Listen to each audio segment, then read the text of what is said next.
Our next speaker will be Paul Moskowitz, who's a registered professional engineer and a PhD in nuclear physics and a resident of the impacted communities.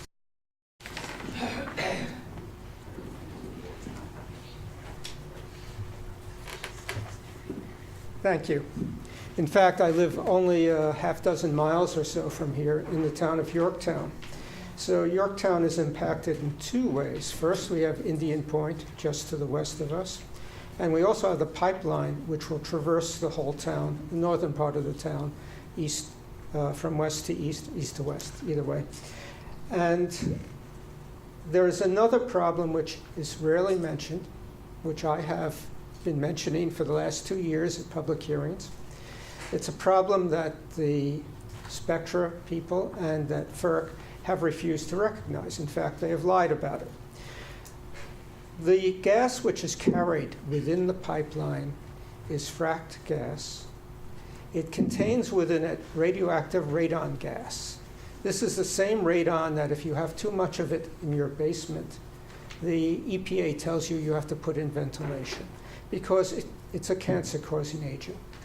What happens within the pipeline is that the radon gas decays. Radioactive elements decay by emitting alpha particles, beta particles, gamma rays to become more stable elements. So the radium-222, the radon gas 222, decays through a series of alpha decays. Alpha particles have a mass of 4. When I give you a number, that's the nuclear mass. The end of this decay chain are two radioactive elements. There's lead-210, which has a 22-year half-life, and there's polonium-210. The lead decays into the polonium. Polonium has a 138-day half-life. These radioactive elements accumulate on the walls of the pipeline. Both of these elements have been implicated by the EPA in lung cancer. If you have too much radon gas in your home, this is what the radon gas decays into. If you smoke, the radon gas leaves the radioactive lead and the radioactive polonium on the tobacco leaves, and you inhale it. It's one of the possible causes of lung cancer. So I have been speaking about this for 2 years. In return, the FERC has stated that people have been asking about this in their environmental impact statement, and they have fabricated a decay chain for radon gas. They have said that within 1 hour, it decays into stable elements. This is a complete fabrication. This science has been known for 100 years. Anybody ever see the movie? It was a black and white movie about Marie and Pierre Curie, who refined tons of uranium ore to extract radium from it. That's further up in the decay chain. They discovered that element for which Marie got a Nobel Prize. They also discovered polonium, the polonium-210, which is part of the decay chain. This is over 100 years ago. So it's not as though you can't look this up. Any kid could go to the internet and look up the decay chain. So the question is, how do they handle this stuff?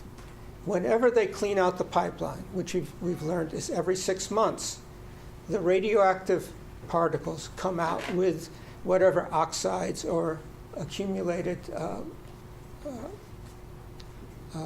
volatile or non-volatile organic compounds, moisture, liquid. When they clean out the pipeline, it's radioactive because of the lead-210 and the polonium-210, which, as I said, the polonium-210 has a half-life of 5.5 months. That stuff emits alpha particles. Alpha particles are very destructive to your DNA inside your body. You could ask the doctor over here. He might be able to tell you more about it. But this is not good stuff to inhale or to ingest. Yet, Spectra and FERC have said that they're not going to tell us how they handle the stuff, how they dispose of it.